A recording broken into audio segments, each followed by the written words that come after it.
And these wrinkles aren't laugh wrinkles anymore. Ne? Gravity is having its effect. He knows what that is.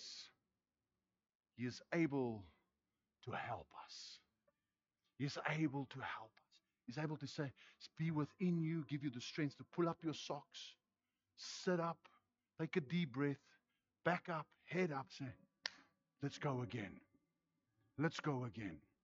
Because I want you to know, while you've got a captain in this world, you will have a fight. While you're in the flesh, you will have a fight. There's a battle that you will fight, and I want to encourage you. Your captain is. So this is, I'm summarizing 4 things that make our salvation great.